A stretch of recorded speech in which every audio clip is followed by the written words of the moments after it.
Hello, welcome to the safety portion of the Skills Fair. My name is Eric Reisterer. I'm the Director of Environmental Health and Safety. So the most important part of staying safe and being a home health aide is being aware of your environment. Of everything I'm going to say today, that is key of going to work safe and coming home safe. If you're aware of your environment, you'll definitely be in greater shape than if you weren't.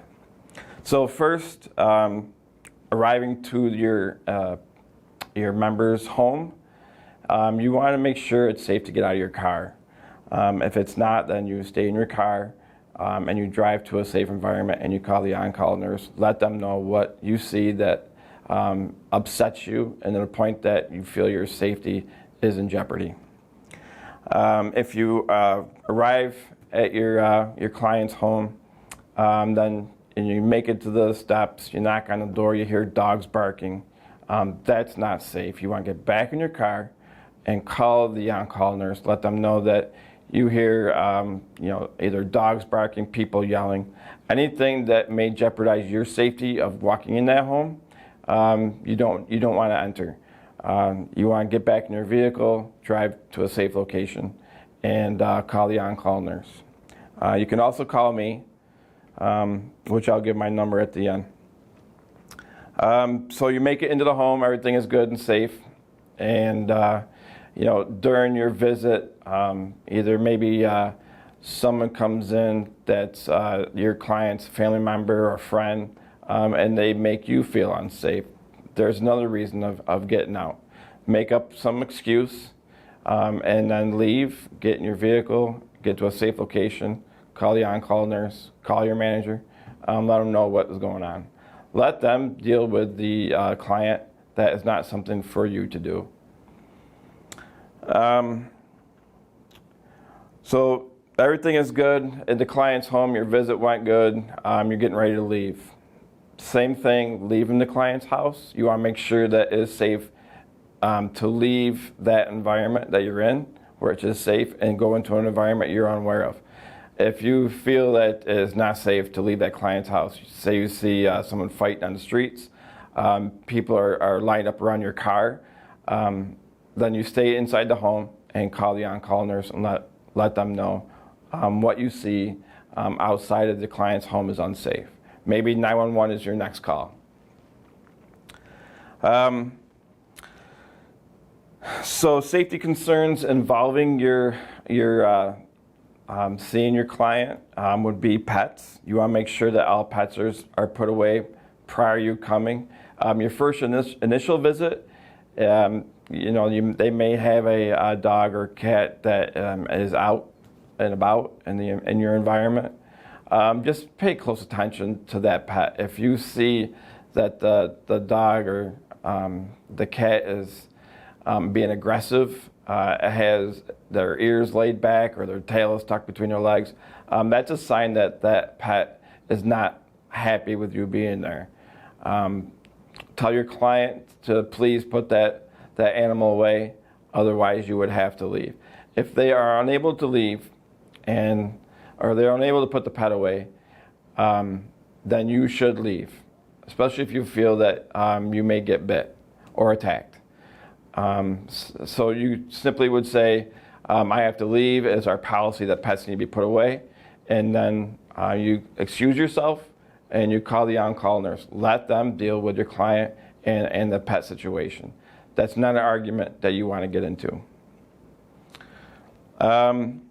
So say sometimes, say the pet is not behaving in an abnormal way, and everything is fine, you're doing your work, the pet's, say, sleeping in a corner. You get ready to leave, you wake up that pet, say it's a dog, and they attack you as you're leaving. Say you get scratched, bit. The first thing you want to do is get yourself to a safe location. If that's outside, then you need to get yourself outside. And then if you're still in the house and the pet's put away, you want to clean that area where you were bit. You want to make sure that you get soap and water on it immediately, clean it thoroughly, and then call the office and let us know that there was an incident at that home. You were bit by a dog, and that there's proper protocol that we do for dog bites, cat scratches. Once you make that initial call, you'll be asked to come in or go directly to a well now and get looked at.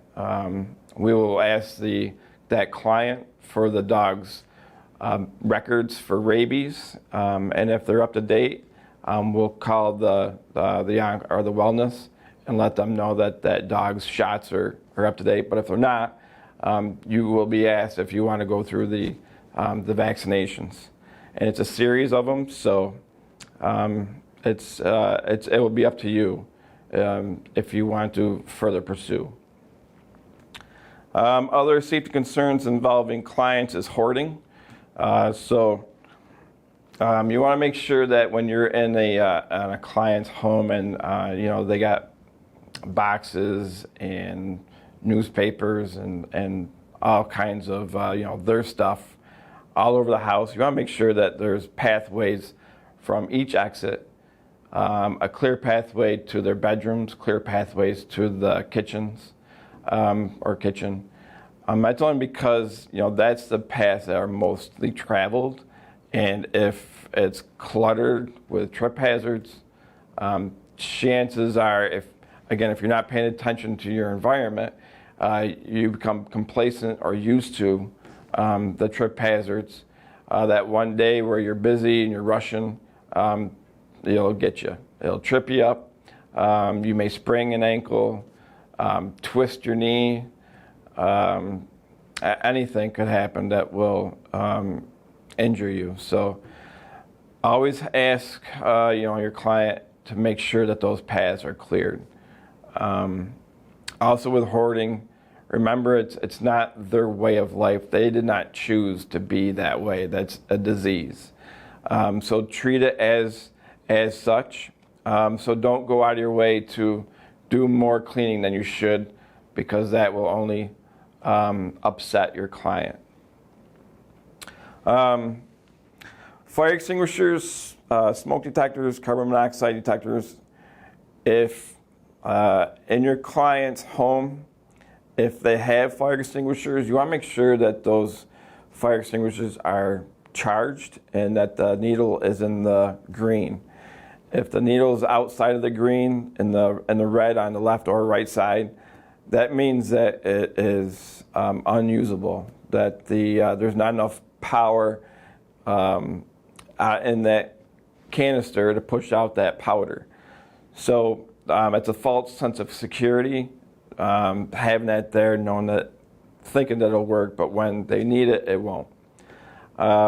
If they have, or if they don't have smoke detectors or carbon monoxide detectors, they should. And that's something that you would want to, if you don't see any, you could ask, how are your smoke detectors working? But if they do have them and they're beeping, that means that their batteries are low. So, this is for your safety and their safety too. So you could say, I hear beeping, it sounds like your smoke detector. If they say that it's hardwired, that is true. A lot of your smoke detectors are hardwired now, but they still have a battery backup for when the power goes out. And they still, even though they don't get used, they will still lose their power. So you want to make sure that all that is working for your safety and your clients. Sharps is another safety concern in your client's home. If you're with a client and they use insulin needles, you want to make sure that they have a sharps container that is near the area where they are testing. If it's not, so say if they're testing in the bathroom and their sharps container is in their bedroom, chances are you're going to see lancets on the sink, maybe on the floor, and that's where we get needle sticks. Needle sticks is a huge concern because of the hepatitis, the AIDS. It's kind of almost like a dog bite, with the concern that you immediately need to wash that area if you do get stuck. You immediately need to call the agency, the on-call nurse, and let us know that you got stuck. And then it's an immediate trip to Well Now for the same reasons. We call the client, we ask them about their medical history, and if there's a cause of concern for with a needle stick, if they have hepatitis, if they have AIDS, those are questions that we have to ask, and those are answers that we have to give you and the doctor for you to decide if you want to go further with treatment. So with sharps, and that your clients have needles in the home, you want to make sure that they're putting their sharps, their spent lancets in the sharps container. Also, when we're cleaning, because sometimes they don't put their sharps in the container, they'll put them on the table. They may wrap it up in a Kleenex and leave it, sitting around near the nightstand or end table. And we come in and we're doing cleaning, and we grab that Kleenex, and all of a sudden we got a needle stick because it was in a napkin or a Kleenex instead of in the sharps container. So in that situation, you just want to be very careful. You want to pick things up like a Kleenex or papers with your your finger and thumb, and you just want to grab it like this. And if there's anything in there, then it would typically drop like on a table. Then you would know there was a sharp there.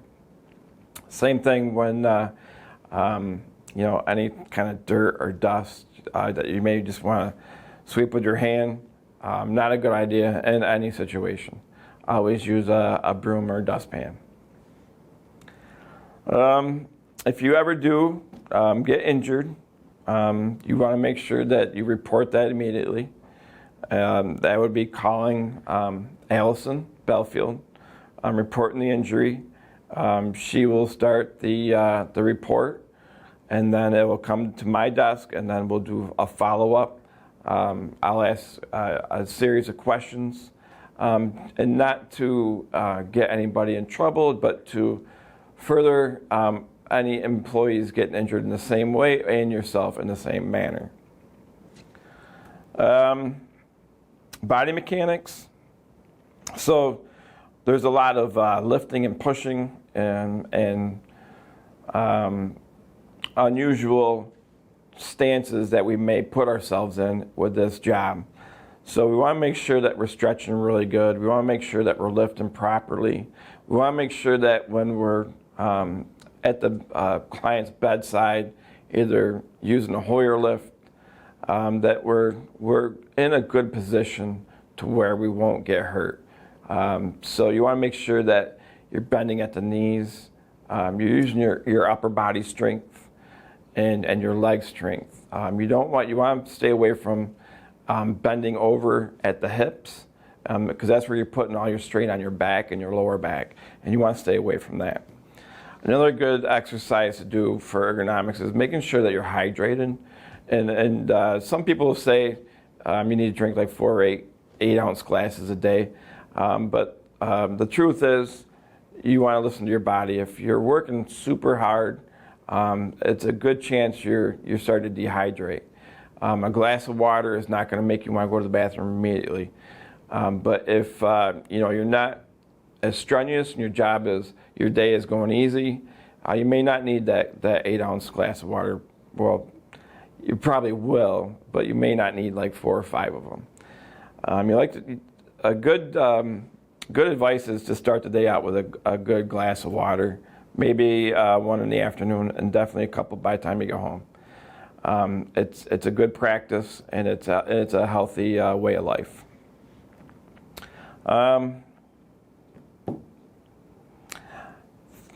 Also in this profession, we do a lot of driving. So you want to make sure that you understand the weather conditions outside. If it is these hot days, you want to make sure your air conditioning is working.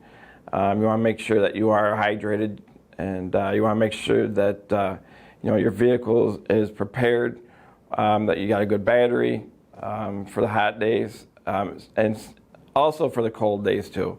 It's just as important for the winter months to have good tires, a emergency kit, and water in the event that you break down. And also for the weather, besides having a safe vehicle, you want to make sure that you're prepared with the shoes that you wear. Especially in the wintertime, we're coming off summer right now. We're used to the light-soled shoes, the sneakers, but coming up in October, November, December, it's going to start getting really cold at night. In the day, it might warm up, and might get rain, might get ice, might get snow.